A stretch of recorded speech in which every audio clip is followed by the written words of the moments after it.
In today's video, I'm going to talk about the likelihood of various villains/reform villains from seasons 1 through 3 making a comeback at some point in season 4 or later.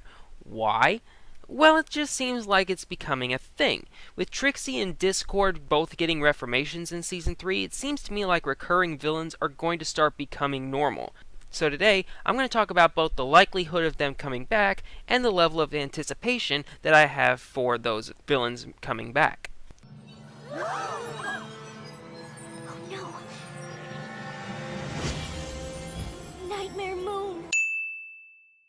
Nightmare Moon does not really seem like a valid candidate to make some type of comeback, mostly because in the second episode, she got pretty thoroughly wiped out. She was transformed back into Princess Luna, and that was that. We haven't seen hide nor hair of Nightmare Moon since. However, we have seen what corrupted her in the comic series. That's the current story arc that's going on right now in the comics. And it actually does a pretty good job of explaining how the transformation happened from Luna to Nightmare Moon.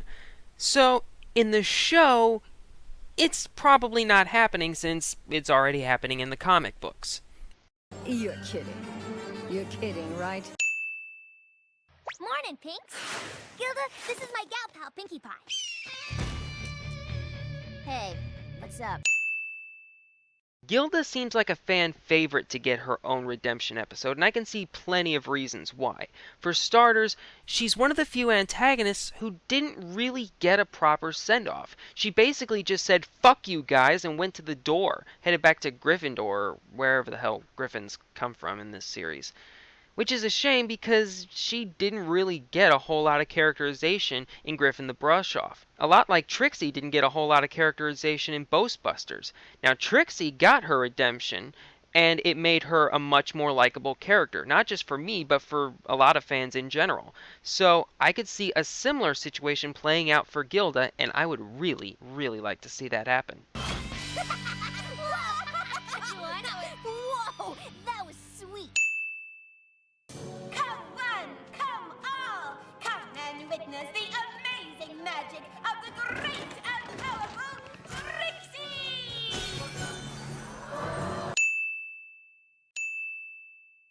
Trixie is kind of a difficult one to project for because we've already seen her redemption episode. So what's left for her?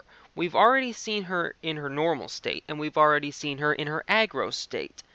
I guess what we would see next is her allying with the main six, which would be kind of interesting, but I just don't know how stage magic, Trixie's natural form of magic, would really contribute all that much to one of the main six's adventures. Although I would like to see her come back since the ending of Magic Duel was a little bit rushed. And it'd be kind of interesting to see how much Trixie has been forgiven. I don't see it happening, but it would be interesting. Ho-hum. Now, as I said, we have a new editor this year. Diamond Tiara? Hey, I said we were going to talk about every villain in this video, so we might as well talk about Diamond Tiara and Silver Spoon. Now, to me, Diamond Tiara and Silver Spoon are going to be pretty much permanent fixtures on the show until the Cutie Mark Crusaders get their Cutie Mark, or at least one of them does. And that's when things are going to get interesting for me, because then what's going to happen? Are Diamond Tiara and Silver Spoon going to finally treat the Cutie Mark Crusaders with a little bit of dignity now that they have their Cutie Marks? Or is she going to continue to treat them like shit just because she can? To me, the answer to that question is, well, the second one. She's going to continue to treat them like shit because the Cutie Mark Crusaders haven't learned to stand up for themselves and actually fight back against the little bitches. Case in point, Diamond Tiara and Silver Spoon both allowed Babsy to become a member of their clique, basically just because of the fact that she was willing to treat the Cutie Mark Crusaders like crap, despite the fact that Babs didn't have her Cutie Mark either. So to me, it's grown a little bit more personal than that. So yeah, expect to see a lot more of these two in the coming seasons. Ooh, big city attitude. I like it. And you are... A diamond dog. this might just be me, but I honestly can't think of a situation where a return of the Diamond Dogs would make much sense. I mean, they were so specific, so typecasted, that I can't think of another situation where they would seem like appropriate villains. So, yeah, not much to say here. This one doesn't seem all that likely. Good gracious, I can't take this anymore! Be quiet! This doesn't make sense. Makes sense? Oh, what fun is there in making sense? Discord. Show yourself. Did you miss me, Celestia? I missed you. This one, on the other hand, seems almost so likely that it's pretty much inevitable. The question is not, are we going to see Discord again? It's, when are we going to see Discord again? For starters, we know that John Delancey loves playing Discord, and he's a pretty big part of the Brony phenomenon. So, that's pretty much a go. Also, the events of Keep Calm and Flutter On would have us believe that Celestia has big plans for Discord. Just what exactly those plans are could be the topic of a very interesting episode. And besides that, we could just see Discord being Discord. I mean, he's supposedly reformed now, so maybe an episode involving him trying to interact with the other ponies on their level might be an interesting episode in and of itself. Bottom line is, we're going to see Discord at some point, probably in the near future, and I can't wait to see it. And I win. So take this opportunity in this very community. He's Flam, we're the world famous Flimflam Brothers. I'm not going to sit here and claim I know anything about the traveling salesman business, but one thing I can reasonably infer is that you'd probably never go to the same place twice unless you have a dedicated clientele there. The Flimflam Brothers don't have that. They were run out of Ponyville pretty much unanimously. So, it seems to me like it'd be very difficult for the Flimflam Brothers to make another appearance in Ponyville. Now, having said that, maybe if at some point the ponies are on the road somewhere and the Flimflam Brothers make some type of cameo appearance, that I could see happening. But in Ponyville, yeah, it's just not happening. It looks like we've encountered a slight problem here in Ponyville. No pony wants our product. Next town? Next town.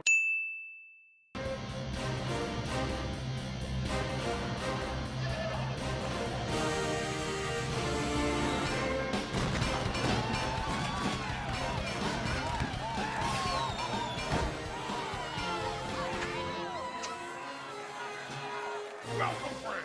My name is Iron Will. I'm not sure if you could call Iron Will the villain of Putting Your Hoof Down. More so, Fluttershy was the villain, along with pretty much every pony else. But I guess Iron Will was the one who set everything off, so yeah, we're gonna throw him into this too. I don't see an Iron Will reappearance happening because Fluttershy seemed to settle things with Iron Will pretty definitively. He was understanding and he walked away. I don't think that at any point Fluttershy would go out and re-seek his services, and no other pony on the show has a real assertiveness problem. So, I don't think it would happen all that much. The most I could see Iron Will coming back in is in some small cameo, since it appears as though Iron Will is sort of a big deal in Equestria, in the same way that Tony Robbins is kind of a big deal in our world, but it just doesn't seem likely. Are you sure you're not just a little bit satisfied? Because maybe we could cut a deal. I mean, we're both reasonable creatures, aren't we? Excuse me? Hi. I'm Spike. It's established many times on the show that the ponies don't interact with large dragons. And it's also established in Dragon Quest that the dragons don't think very highly of the ponies, going so far as to undermining the word of Princess Celestia. So the ponies wouldn't seek out the dragons, and the dragons wouldn't seek out the ponies.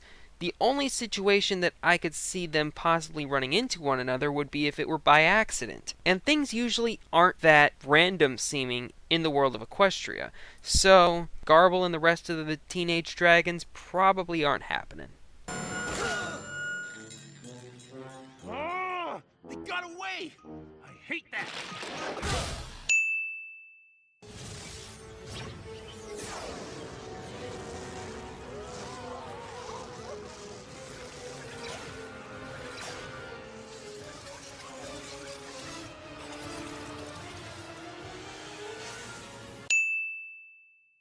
I once had an idea for a fanfiction where Queen Chrysalis would make her comeback by going after Ponyville and attacking the ponies responsible for her original downfall, specifically Twilight Sparkle.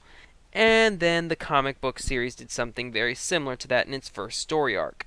Unlike Nightmare Moon, though, I could see Chrysalis actually coming back in the show, seeing as how Nightmare Moon was pretty much destroyed. Chrysalis was just thrown away.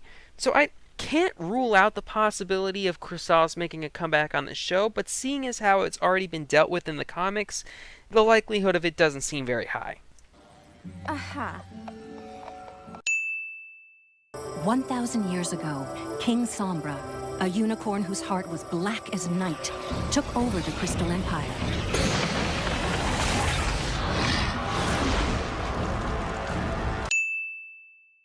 I, along with many other bronies, am of the belief that King Sombra didn't completely die during the events of A Crystal Empire, mostly because of the way the horn kind of suspiciously comes toward the camera, almost as if the writers of this episode are saying, wink wink, guess what's coming later on? The only question is, have we already seen Sombra's magic at work in Season 3? To me, the Alicorn Amulet could very well be Sombra's magic restructured into a wearable pendant. Either way, King Sombra needs a lot more character development. Between both of the episodes of the Crystal Empire saga, he had exactly 20 lines of dialogue, 15 of which were growls, roars, or laughs. So a little bit more focus on Sombra would be very handy.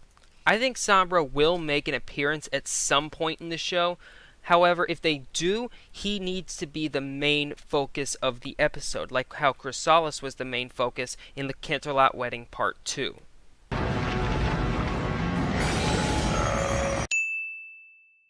You've never met Babseed, remember? Oh, yeah. Oh, that's her.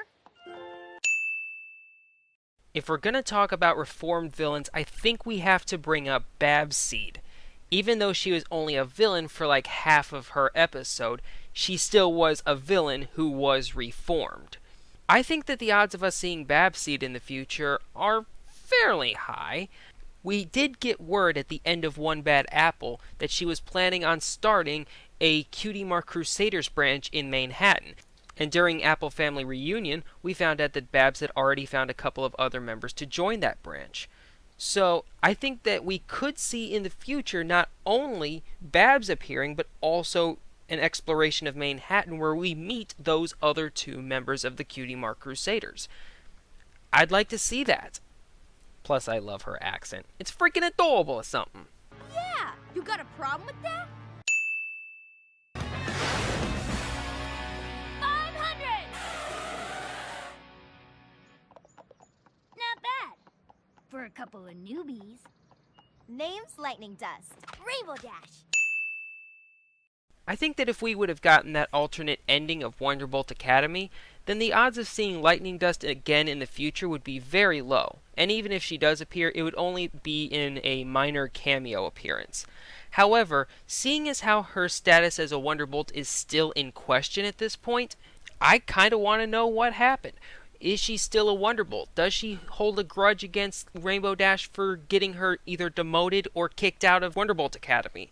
There's still a lot of questions surrounding both Rainbow Dash's and Lightning Dust's status as a Wonderbolt that we kind of need another episode to get it all sorted out. That was awesome! I know there's a couple of villain/antagonists I left off in this video, and arguably there's some I put on here that shouldn't be here, But if you have any questions about a certain character coming back in a future episode, leave a question in the comments of either this video or on this video's link on the MLP Analysis Reddit page. Oh, by the way, there's an MLP Analysis Reddit page. Make sure you check it out. There's lots of great videos there. See y'all later.